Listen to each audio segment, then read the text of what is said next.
Filhos, filhas, meditar sobre o dom da caridade nunca será demais, porque neste dom se resume tudo aquilo para o qual Deus nosso Senhor nos criou.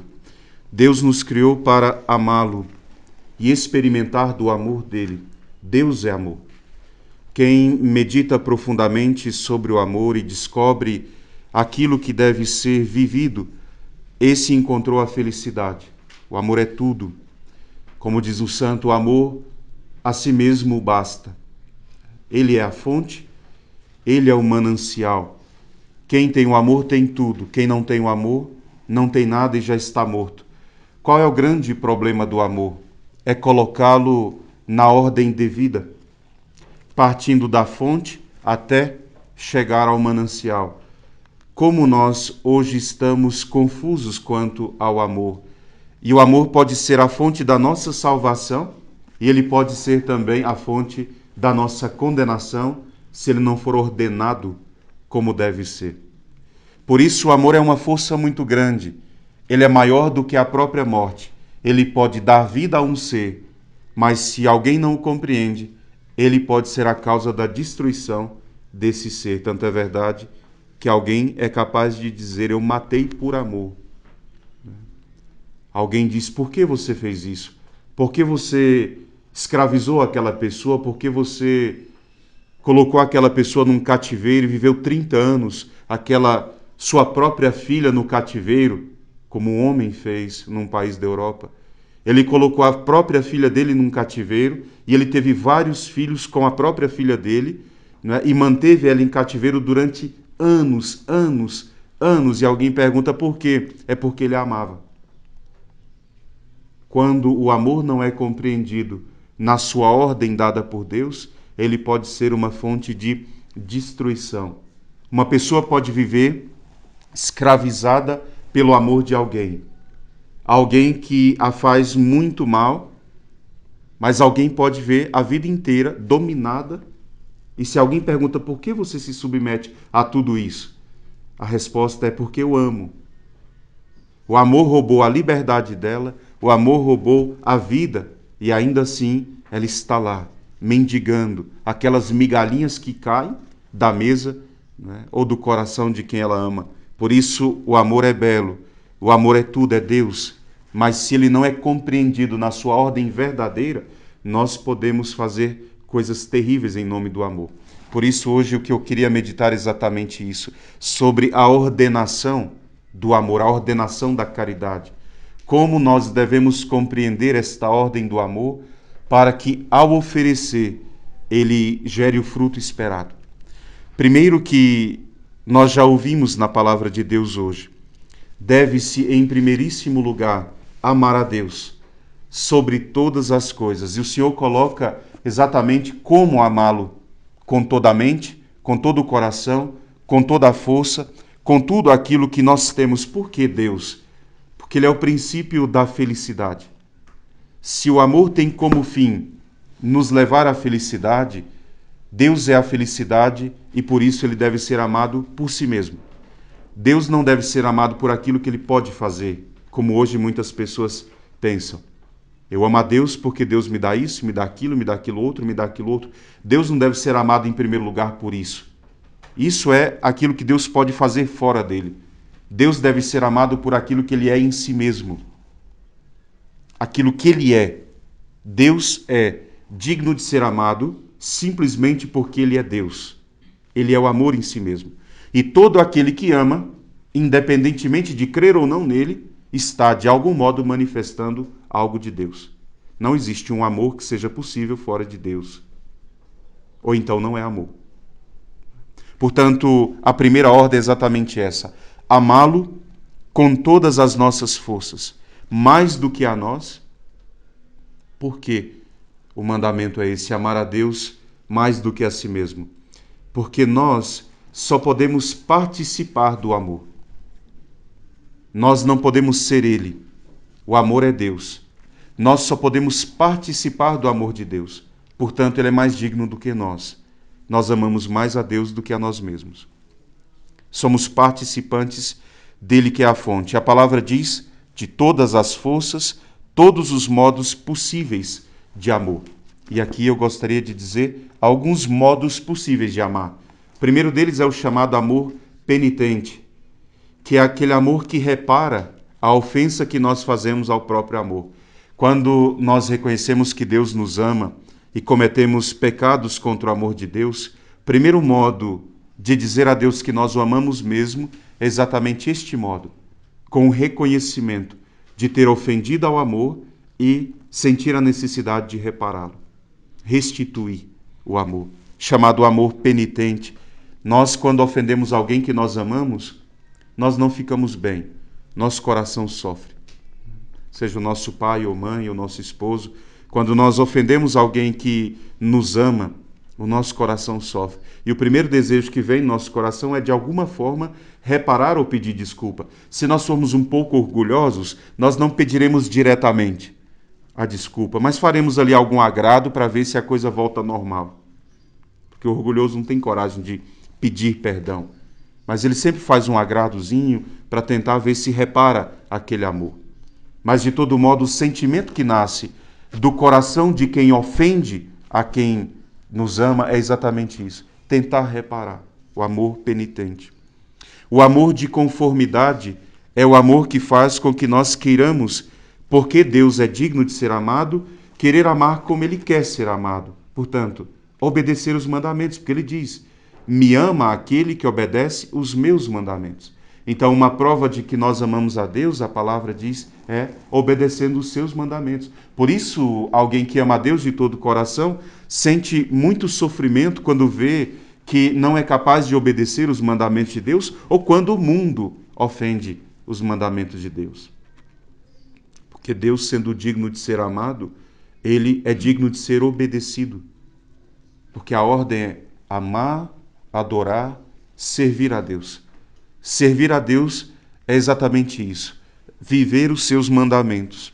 Depois, chamado o amor de benevolência, pelo qual nós queremos proporcionar algum bem novo àquele que nós amamos. É sempre assim, mesmo no amor humano. Quando nós amamos a alguém, nós sempre queremos, de alguma forma, manifestar o novo desse amor.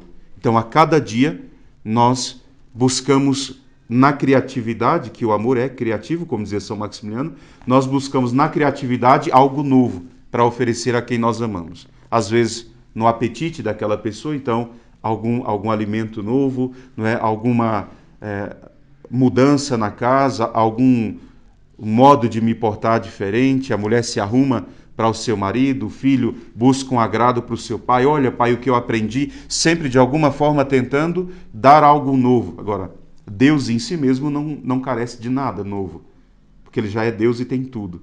Então, internamente, intrinsecamente, nós não podemos dar nada de novo a Deus ou ser tão criativos assim, mas podemos fazer extrinsecamente, a igreja diz, fora, ou seja, promovendo a glória dele nas almas. Então, cada vez que eu levo uma pessoa a se aproximar mais do amor de Deus, eu estou exatamente amando a Deus com o amor de benevolência. Eu quero bem a Ele. Tanto quero bem que eu quero que os outros também queiram bem. Não é assim? Quando nós amamos alguém, nós falamos dele para todo mundo para ver se aquelas outras pessoas também amam. Então a esposa fala do seu príncipe encantado para todas as amigas acham que é lindo, é maravilhoso esse esposo. Quando vai ver, na verdade é um sapinho ali, não é? Mas é amado. Então a esposa fala do amor e da beleza e da família para todo mundo. Os filhos dela são os melhores do mundo. E tem que ser. Uma esposa nunca fala mal do marido ou dos filhos para ser ninguém. Ela busca rezar, claro, por eles. Mas ela tenta promover. Ah, minha filha aprendeu isso. Meu filho fez aquilo. Meu mais velho agora já está na faculdade. E ela sempre vai buscando, de alguma forma, promover esse amor. Quando nós falamos de Deus para alguém, ou quando nós prestamos um culto novo a Deus, ou quando nós fazemos uma adoração eucarística, tudo isso é um modo de promover o amor que nós temos por Ele, chamado amor de benevolência. O amor de amizade, que também se baseia na benevolência, é aquele amor que faz com que nós sempre busquemos acrescentar algo na correspondência com Deus. na intimidade com ele, no modo de falar.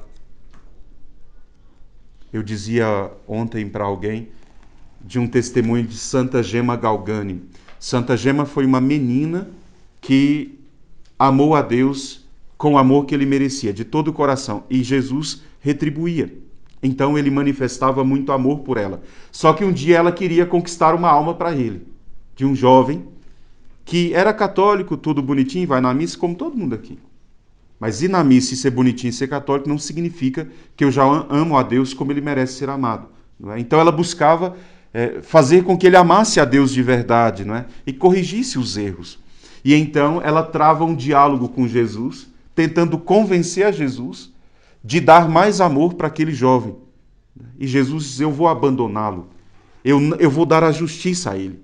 E a Santa Gema, né, num diálogo de amor ali, tentando convencer a Jesus de que ele deveria amar aquele jovem. Por quê? Porque ele deu a vida por aquele jovem. Como pode ele ser tão bom, tão amável e não amar aquele jovem? Por quê que ele... E ela vai argumentando com Jesus. E é muito bonito o diálogo, porque só argumenta com nosso Senhor quem o ama de verdade.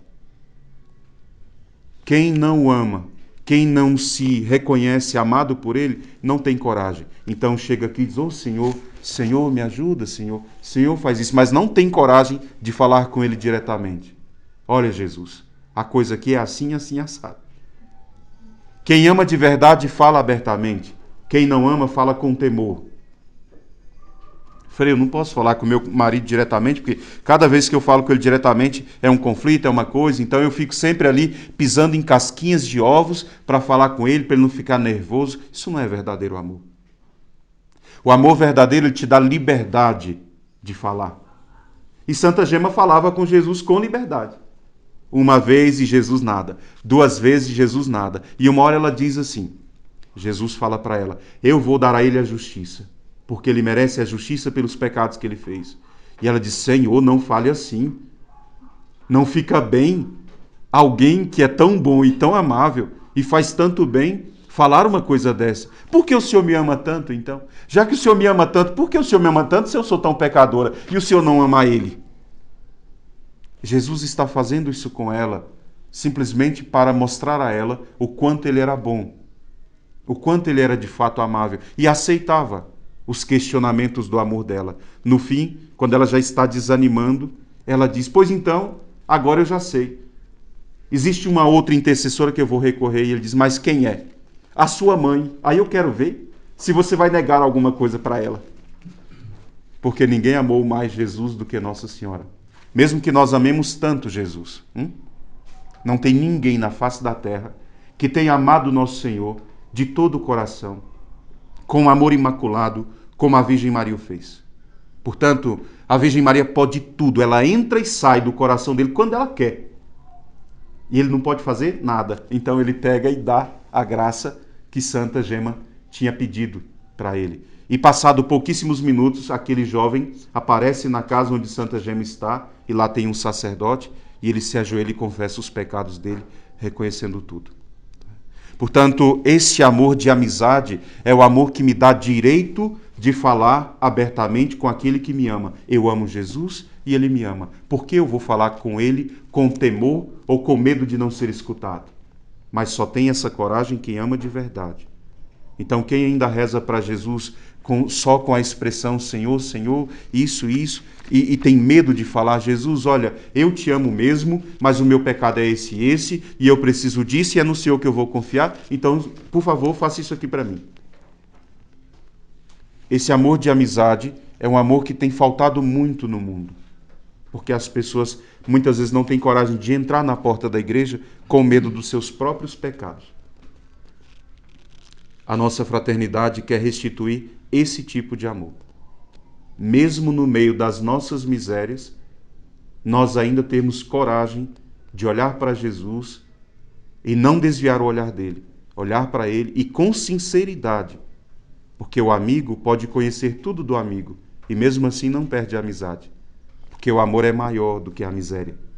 E o amigo muitas vezes é aquele que escuta todos os seus atos de miséria e ainda assim está lá, ao seu lado, para tudo que der e vier.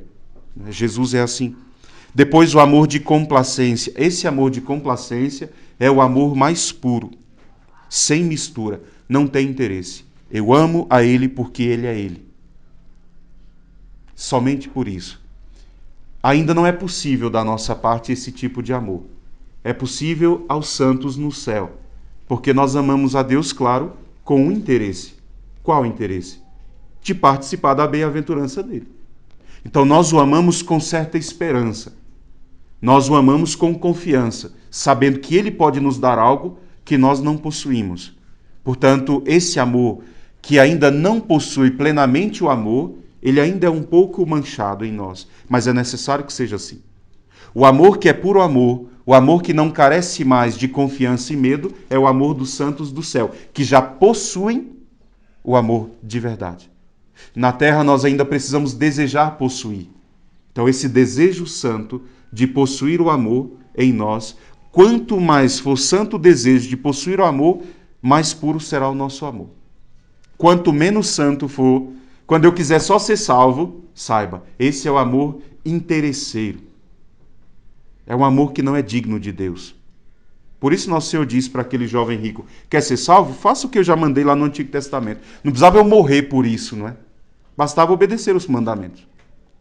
Mas se você quer ser perfeito, que é diferente de só ser salvo, se você quer ser perfeito, vai e vende tudo que você tem, ou seja, se desapega de todo o amor humano, me siga e você terá parte no reino dos céus. Jesus diz, quero o céu, então desapegue de todo amor e me ame primeiro. E aí todo o resto será dado. Quem ama a Deus primeiro, portanto, na ordem do amor, o primeiríssimo é Deus, com amor de penitência, conformidade, benevolência, amizade e complacência. O segundo mandamento do Evangelho de hoje é amar ao próximo, como a mim mesmo. Portanto, em segundo lugar, nós devemos amar por causa de Deus sempre. O amor de Deus não é separado do próximo. A ordem é Deus. Depois, por causa de Deus, amar o bem espiritual do meu próximo. E aqui é bom ser bem explicado. O bem espiritual do meu próximo. Nenhum de nós poderia se submeter nem ao menor pecado venial, nem a menor mentirazinha, para evitar o pecado de alguém. Frei, aquela pessoa vai cometer um pecado mortal. Mas se eu der essa mentirinha aqui, não vai acontecer nada. Se eu falar para a mãe dela que ela está indo para a escola, e ela na verdade está indo lá para encontrar com o namoradinho, mas pelo menos a mãe dela não vai bater nela, e aí não vai ter conflito em casa, não é? Uma pequena mentirinha. Eu não posso nem o menor pecado venial cometer para salvar o pecado mortal de uma pessoa. Por que eu não posso? Porque a participação na felicidade eterna, eu posso participar disso. Então, eu sou o primeiro beneficiado. O meu próximo, ele só pode ser o meu companheiro nessa participação. Então, se vocês pensarem na ordem, primeiro tem Deus, depois tem a minha felicidade, e depois tem o meu irmão que participa comigo dessa felicidade. Ele está depois de mim, um passo depois de mim. Se eu cometer o menor pecado venial para salvar o pecado dele, eu perco a graça do amor de Deus e ele perde. Portanto, nosso Senhor é muito claro, não existe da nossa parte nenhum direito de cometer um pecado por amor ao próximo. Eu amo muito os meus filhos, Frei. Então, se eu corrigir demais, eles vão querer ir embora de casa. Eu amo tanto os meus filhos que é melhor permitir que eles pequem aqui dentro de casa, como muitos pais têm feito. Deixa os filhos ter vida marital com as namoradas dentro de casa. E o argumento dela para os padres é assim, não, Frei, é melhor em casa, né, do que, sei lá, num lugar estranho, num lugar errado, né, no mundo. Então é melhor pecar dentro de casa do que pecar no mundo. Veja, esta mãe, por negligência, ela perde o céu e perde o céu para o filho dela. E ela ainda acha que faz aquilo por amor. Na verdade, aquilo não significa nada em relação ao amor. É uma desordem total quando se fala esse tipo de argumento. Não existe a permissão de um pecado por amor ao próximo, da parte de Deus. Portanto, Deus primeiro, depois eu. A minha alma, primeiro. São Bernardo de Claraval dizia, primeiro eu para Deus. Ou seja, primeiro eu me conquisto para Deus e depois todos os outros. Aí alguém que ainda não ama a Deus de todo o coração, quer salvar o mundo. Aí comete pecados para salvar os pecados dos outros. Essa é uma desordem do amor. E por isso nosso Senhor corrige ela agora, porque mesmo que nós tivéssemos grande estima e amor por uma pessoa, pode ser o nosso filho, nascido de nós, ou o nosso esposo, a quem nós juramos amar, eu não posso contrariar a mínima lei de Deus por causa do meu marido, ou por causa dos meus filhos, ou os filhos por causa dos pais. Tem pais que dizem, você reza demais, não quero você na igreja. Veja. E se você for, você vai pecar porque você vai desonrar o seu pai, está desobedecendo o seu pai. Se você for. Se você cometer o menor pecado venial para obedecer o seu pai, você perde a graça de Deus e o seu pai perde a graça de Deus. Então, nós somos obrigados a amar e honrar os nossos pais em tudo aquilo que diz respeito à lei de Deus. Se o meu pai me manda ir lá no mercadinho e roubar um saco de feijão porque a gente é pobre, eu posso fazer isso? Posso fazer isso? Certo, mas meu pai diz, é por causa da sua família, você não se preocupa com os seus irmãos? Todo mundo está passando fome, vai lá na dona fulana, né? Entra lá no lote dela e pega aquela abóbora que eu vi lá, mas sem pedir. Entra lá e pega e traz para fazer comida para os seus irmãos. Você não ama os seus irmãos? E você vai ter que dizer o que para o seu pai? Eu amo os meus irmãos, mas primeiro eu amo a Deus. E isso é pecado, eu não vou poder fazer. Tem pai que tem justificado os seus pecados nos mandamentos de Deus, dizendo para os filhos, não deve amar a Deus desse jeito, não. Como que eu posso ordenar a um filho que não ame a Deus, se o amor de Deus é maior do que o meu pelo meu filho? Isso, no máximo, é um pai tentando usurpar um direito que ele não tem, que é o direito de ser amado em primeiro lugar. O direito de ser amado em primeiro lugar é o direito de Deus. Depois nós veremos aqui, é o direito dos pais. Portanto, quanto a esse pecado, eu não posso produzir um dano na minha alma para salvar a alma de alguém. E olha como isso aqui é forte. A doutrina da igreja diz, mesmo que, se eu cometer um pecado venial, e a promessa for fechar o inferno, se eu fizer esse pecadinho aqui, eu consigo fechar o inferno, eu consigo impedir, não é, que o demônio venha a fazer pessoas pecarem. Vamos supor que alguém me pedisse para mentir. Conte só essa mentirinha desse tamanho aqui. Se você contar essa mentirinha, eu te prometo que o céu será aberto para todos e o inferno será fechado para todo mundo. Ninguém mais vai pecar. Conte só essa pequena mentira. A doutrina da igreja diz, você não poderia contar essa pequena mentira, mesmo com a promessa da salvação de todas as pessoas do mundo. E alguém diz, Frei, mas não é melhor que todo mundo não peque e Deus seja amado? Se eu posso fazer com que 10 pessoas não pequem, só com a minha mentirinha, e assim Deus vai ser amado por essas 10, ainda assim a igreja diz, você não pode. Por quê? Porque, em primeiríssimo lugar, você precisa participar do amor de Deus. E você não pode roubar de você e dar para o outro esse amor. Porque a ordem é amar a Deus sobre todas as coisas e ao próximo como a si mesmo. Você só pode dar para o próximo aquilo que você quer para si. Se você quer o amor para si, como que você vai dar para o próximo uma desordem do amor, um pecado? Portanto, aqui é muito importante ser compreendido. Hoje nós temos cometido muito pecado para salvar o pecado de alguém. Muitos pecados. Mentira. Nós temos cometido muito pecado para esconder os pecados dos outros. Lá no meu trabalho. Aí o patrão vem e diz, isso aqui está vencido, mas bota outra etiqueta aqui, para mais 5 dias aí, para a gente ver se vende. Uma coisa simples. Uma mentira. É uma mentira, é um pecado venial ali. Não está estragada aquela comida, mas a validade era aquela.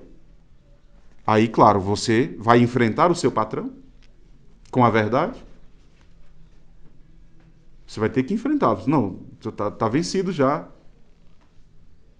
Não, mas é para colocar a etiqueta. Então eu não vou colocar, não. O senhor coloca. O que tem? É só um papel? Não, não é só um papel, não. É uma mentira. Então o senhor coloca. Eu não vou colocar. Ou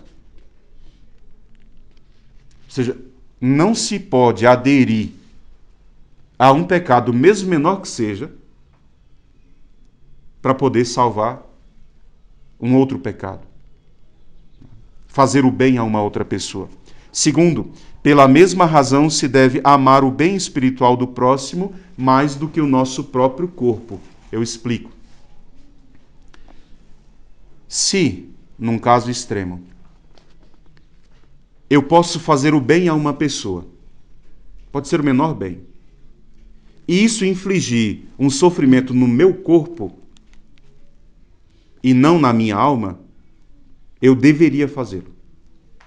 Dou um exemplo. Você está lá no final do sol nascente.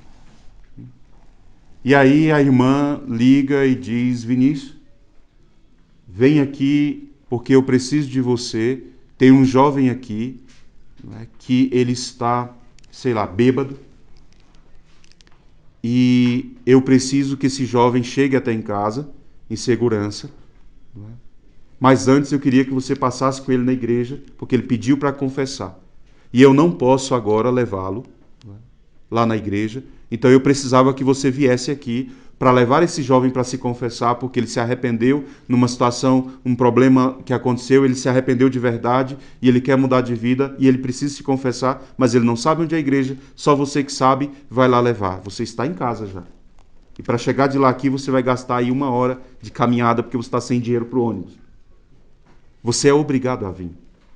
Você não conhece aquela pessoa, mas o bem que você produzirá na alma dela, que é levá-la na presença de Deus, te obriga fisicamente a se sacrificar. Se uma pessoa está à beira de cometer um pecado, e eu posso evitar aquilo, mas para evitar aquele pecado, eu terei que sofrer qualquer dano físico, não espiritual, físico no meu corpo. Por quê? Pode ser que eu tenha que me colocar na frente dele para ele não matar tal pessoa.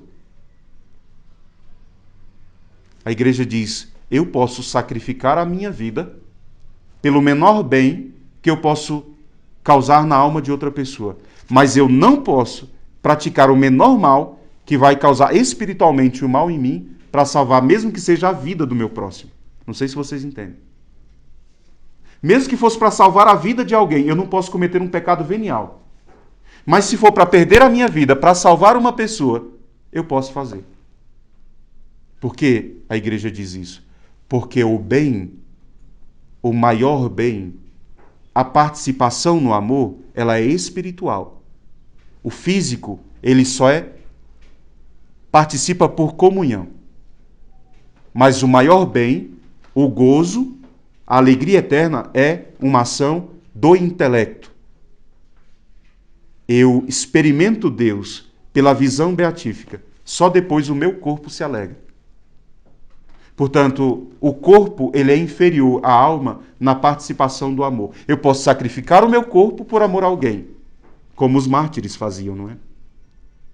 Ou como linda Santa Maria Goretti. Para não permitir o primo dela cair em pecado mortal na sexualidade, ela aceitou ser esfaqueada 14 vezes.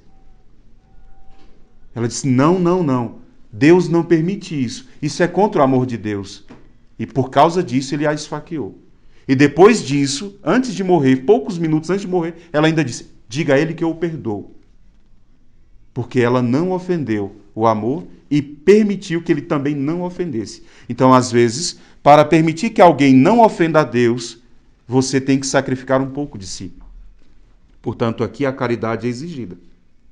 Se você sabe que tem uma moça que quer abortar o filho, e esse é um pecado gravíssimo, e você pode evitar esse pecado sem mentir, sem cometer pecados, você pode evitar se você for lá e gastar 5 horas conversando com ela, você vai ter que ir lá e se cansar essas 5 horas para falar com ela. Se ela disser que para não abortar você precisa ir lá do outro lado do mundo e voltar, você teria que estar disposto a isso. Não é? Se fosse para salvar o amor de Deus. Portanto, nessa ordem, isso é muito, muito, muito importante. Nós não podemos negar o amor para ninguém, desde que esse amor seja o de Deus e não nosso. E agora coloco, para que vocês meditem, a hierarquia do amor em relação ao próximo, porque em relação a mim é Deus, eu na frente. Lembra sempre disso. Se alguém está te escravizando por amor, saia dessa escravidão. Se alguém diz que te ama e te leva ao pecado, saia desse amor. Se alguém diz que você tem que mentir porque você é meu amigo e eu te amo, saia desse amor. Não é amor. Se alguém diz que nós somos amigos ao ponto da gente esconder segredo um do outro e esses segredos levarem ao pecado, saia dessa amizade. Isso em relação à ordem. Agora, em relação ao próximo é a hierarquia que deve ser obedecida. Objetivamente, nós amamos aqueles que estão mais próximos de Deus. Então, quem é o próximo que está mais próximo do amor de Deus? É o santo. Então, eu amo mais os santos dos céus, depois de Deus. E depois de mim, a Virgem Maria em primeiro lugar. E todos os santos, depois os anjos, todos aqueles que estão no céu, na hierarquia do amor.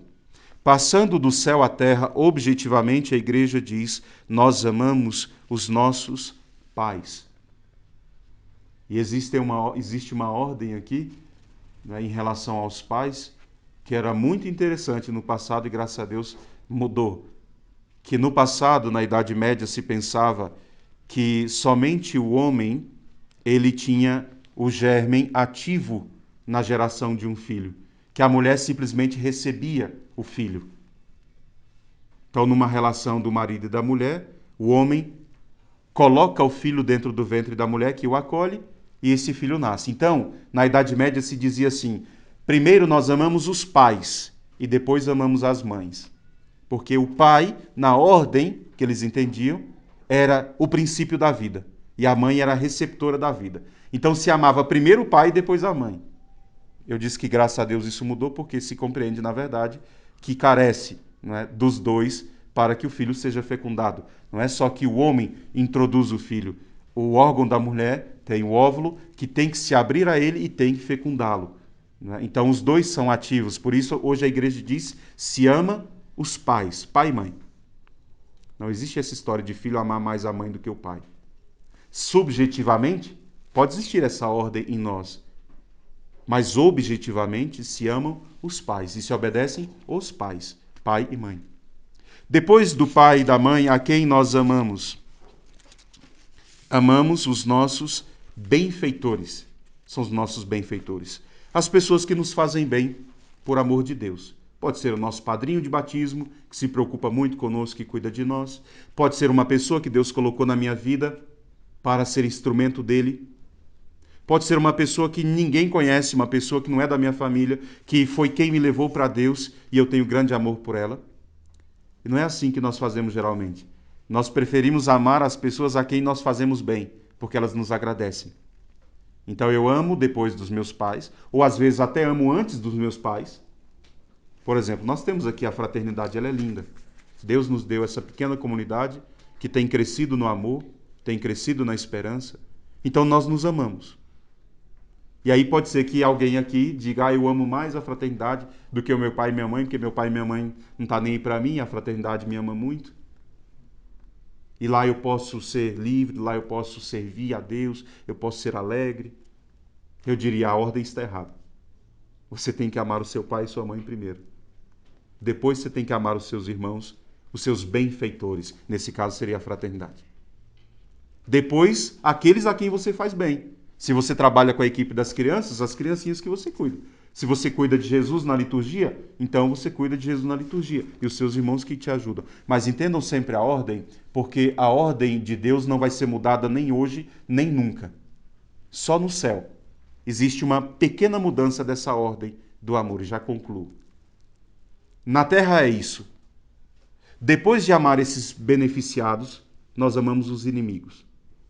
Os últimos que têm que ser amados. Então, Deus, eu, meus pais, aqueles que me fazem bem, aqueles que me fazem mal. No céu, Frei, como é a ordem do amor? Na ordem do amor é Deus, que é tudo em todos, E depois nós amamos aqueles que estão mais próximos de Deus por hierarquia do amor. A Virgem, São José, os anjos, os santos. Frei, mas e os nossos pais no céu? Não deveriam estar nessa ordem? A igreja diz, no céu nós amamos os nossos pais, com um duplo amor, porque nós o amamos porque foram nossos pais na terra, e a gente vai se lembrar disso no céu, e os amamos também porque eles amam a Deus e estão na hierarquia do amor. Pode ser que o meu pai seja um santo de sétima morada. Os pais de Santa Teresinha, grandes santos. E eu os amaria porque são santos e porque foram meus pais. Então eu amo os meus pais também no céu, com um duplo amor, os santos dizem, mas no céu a hierarquia está Deus e todos que estão mais próximos de Deus, né? E os meus pais também os amo. Pode ser que eu ame mais a Virgem Maria do que os meus pais no céu. Ou ame, talvez, mais São Francisco ou São Maximiliano do que a minha mãe. Porque a ordem de Deus é clara no céu também. De todo modo, os santos dizem, ainda assim no céu nossos pais serão amados duplamente. Então se alegrem quem é pai aqui. Porque vocês já recebem glória na terra, porque os seus filhos os amam. E no céu serão amados em dobro. Então, no céu haverá uma recompensa para o pai e para a mãe, que é um grau de glória a mais, que é o de ser amado no céu também, porque foi na terra fiel a Deus. Então, você vai ser amado porque correspondeu a Deus e vai ser amado pelo seu filho, né? Exatamente porque ele ama você com gratidão, porque você o levou para o céu. Esta ordem do amor é tão necessária e os maiores pecados que se cometem hoje no mundo dizem respeito à desordem do amor.